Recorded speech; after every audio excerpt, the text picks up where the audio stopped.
Hello everybody, Dave here from Off the Grid Adventures. This video is on just making an indestructible watering system for the pigs. In Australia here at the moment, in New South Wales anyway, we're 4 months into this drought. All the dams have dried up and the pigs are surviving on trough water at the moment, and a few drip systems I've got around the place. So I'm just making an extra one up so they can't wreck while I'm away and run out of water. So this watering system cost less than $50. That's including the concrete, and I've made it up out of just bits and pieces that I've got around the farm. So I'm going to use this old tractor tyre here, and I fill it with rocks and concrete it in the middle with a watering fitting in the guts of it. And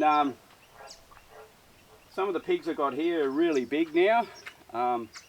This one here, she's lost a bit of weight, but there's one over there, she's way over 200 kilos. So you want it really strong so they can't knock it over. And I'll just show you what I've done so far. So I dug out this hole here just to take the tyre. So the tyre will be at pretty much ground level, so it's a bit harder for them to dig out. And I dug a trench all the way up to that water tank over there. And it's probably about 250 down. Ideally you'd want it down about at least double that, because they may root around near the pipe and dig it up, but that's mains pressure poly pipe, and I'm using those compression fittings that are really tough, and they'll be concreted in, so I don't think they'll get it up even if they dig down to it. Pretty well indestructible. Alright, so the fittings are all underneath the water tank there, and there's barbed wire around it. And but yeah, there's at least 25 pigs here at the moment. And yeah. Alright, so I'll just show you this fitting I made up now. Back in a sec. Alright, this is what I've come up with. I just used some it was 20mm gal pipe. 1 inch would probably be better if you've got it. And I've got these nipple feeders on the ends of them, and they're just held in with a bit of thread tape. Now, about these nipple feeders, I'll just say something here. Move that out of the way. Alright, now there's 2 different types. If you look at that one there, it's got, the actual nipple is actually protected by this piece of metal, so the pig will come along and pretty much just bite down on that and get a drink, and when they rub up against it, it doesn't really affect it, and they're quite good, these. I've been using them for about 2 years, no problems.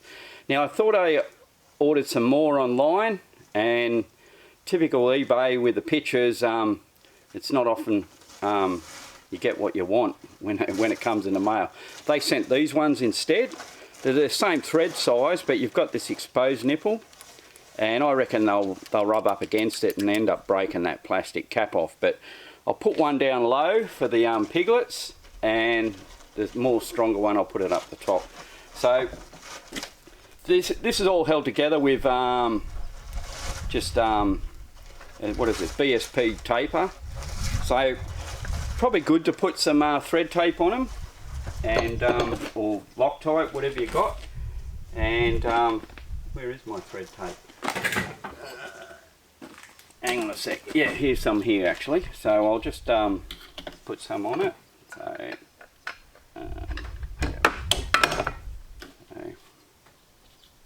just a couple of turns. She tightens up really well, these old gal pipes. Don't get used a lot much nowadays in Australia in the building industry, but well, they don't last as long as plastic or copper. But so yeah, pretty much just put him in like that, and she's already tightening up. So I'll just put this in the vise now.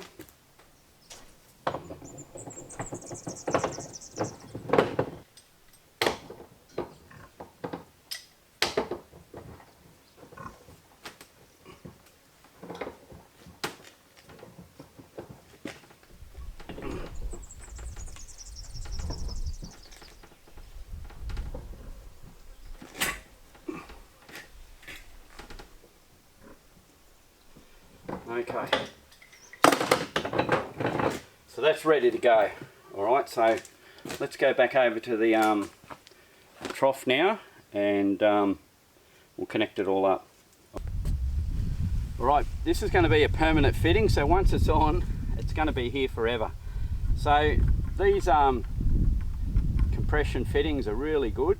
Don't get much trouble out of them as long as you do them up right.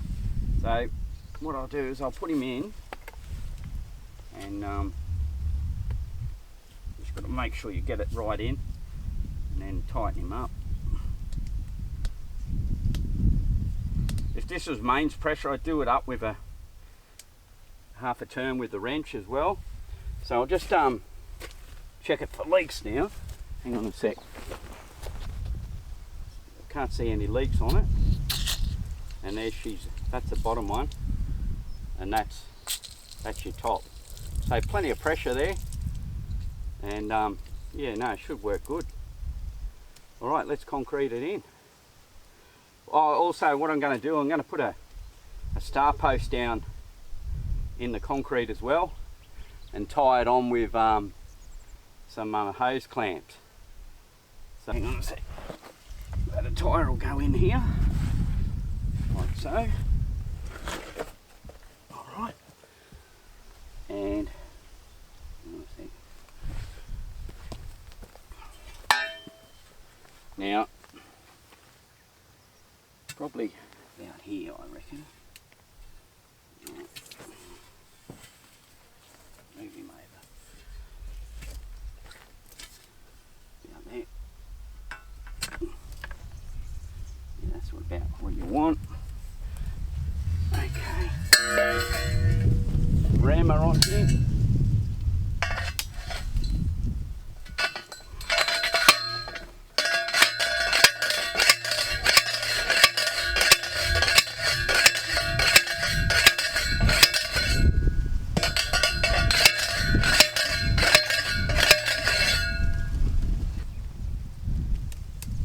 That'll clamp onto there like that.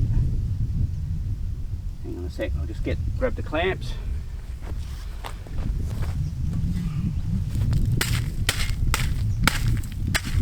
What I might do also, to just save on concrete, is I'll throw some rocks inside the tyre, and that'll give it a bit of weight, and it'll save on wasting too much concrete.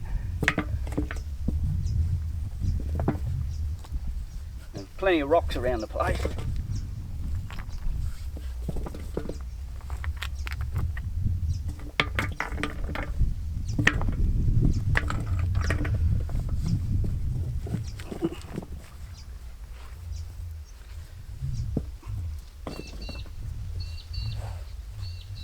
Use them up. Normally hit them with a bloody lawnmower, see? So it's good.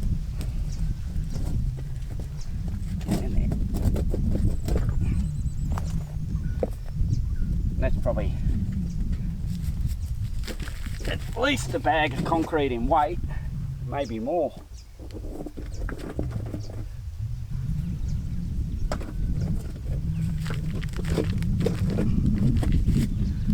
It'll all tie in. Someone will dig this up one day to get rid of it or something. Long after I'm gone, and I'll be cursing me. They'll be like, what the hell? Look at that, it's a piece of an old grinding wheel from years ago. Oh well, one for the archaeologists. That's pretty good. Okay.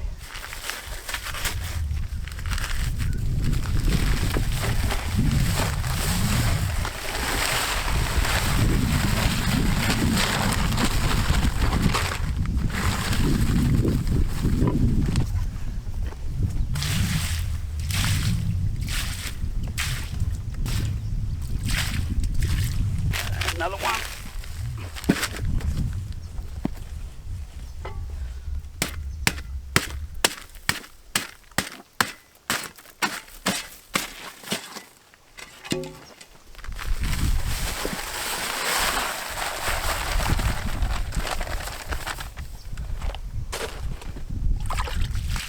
Right, a couple more bags and she'll be good. Alright, just troweling up now. I ended up making up a sand and cement mix, just with a bit of river sand there, and that rapid set concrete, it's not real good for finishing. It's not really watertight, but this stuff will be. It's got plenty of cement in it. Now, you wouldn't believe it, whilst I was troweling, I heard a crash in the bloody shed, and a pig's gone in there and bloody knocked the lid off a drum of rat poison and was into it.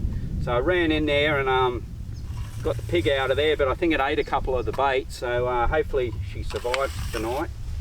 But it's supposed to be very toxic for pigs, so I wouldn't be surprised if she ends up carking it. So bloody my silly fault for leaving the bloody shed open while I was working, but I put the camera in there whilst I was working so the pigs wouldn't knock it over, and that's what's happened. But anyway, alright, so I'll have to put an electric fence around this while it sets, because the pigs will come in and try and use it, and they'll end up cracking the bloody concrete and all that sort of shit. So yeah, I'll get some pictures of it anyway tomorrow of the pigs having a drink on it. So yeah, back soon. Okay, it's the next day. I've still got this electric fence up. I thought I'd give the water one more day for the concrete to cure, and then I'll unleash the pigs on it. I noticed this morning some piglets came in underneath this electric fence, and they were drinking the puddle of water that's formed in the depression in the tyre there. So that's worked out as an added bonus. The little piggies can come along. If they can't work their nipple out, they can get what spills on underneath. That was actually rainwater there. It wasn't from the actual drippers, so even if there is a leak, it'll be a positive thing. So this mulberry tree here, it'll get a decent drink. I won't have to bother watering it.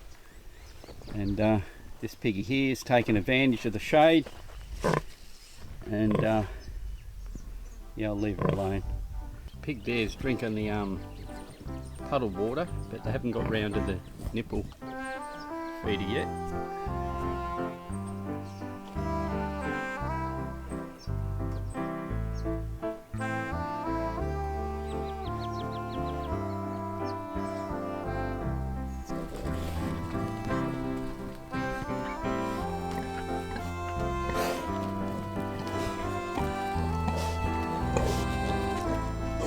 No.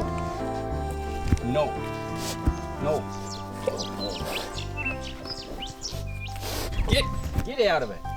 Yeah.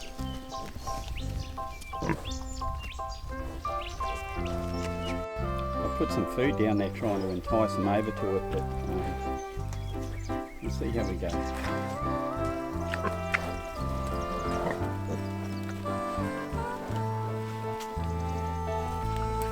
That big sow, she's a cranky bitch. She's killed a few piglets. Never had any of her own, so they're quite wary of her.